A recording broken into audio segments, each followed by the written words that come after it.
Быйыл Наурызды 21-нен 23 Наурыз аралығында мерекелейді. Алайда 19 және 20 Наурыз сенбі, жексенбіге түсіп тұрғандықтан қазақстандықтар Наурызда бірден 5 күн демалады. 19-ы, 20-сы, 21-і, 22-сі және 23-і. Алда ұзақ мерекелік демалыс. Әкімдікте Наурыз мейрамын қалай атап өтетінін айтып берді. 20 Наурызда спорт модулінде қаланың жеңіл атлетикадан ашық біріншілігі өтеді. 9 құмалақтан қалалық жарыс балалар жасөспірімдер спорт мектебінде өтеді.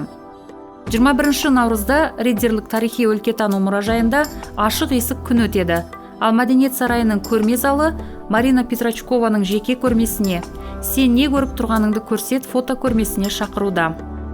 Қаланың тау шаңғысынан ашық біріншілігі таң атысымен Матрёнин Соколок төбешігінде өтеді. Ал Поперечная ауылының тұрғындарына Армысың Наурыз мерекелік концерттік бағдарламасы дайындалған. 22 Наурызда Республика алаңында азаннан мерекелік сауда басталады. Сағат 11-де жаппай көпшілік қыдырулар басталып кетеді.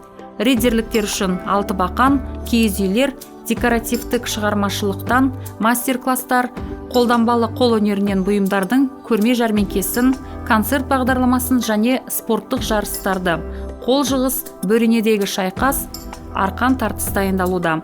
Ал Соколокта қаланың шаңғышылары мен биатлоншылары арасында шаңғыдан ашық чемпионат өтетін болады. 23 Наурызда дене сауықтыру кешенінде гір спортынан қалалық турнирді өткізу жоспарланған. Күн ортасында 4-ші аудан тұрғындарына қош келдің Наурыз мерекелік концерт бағдарламасы өткізіледі.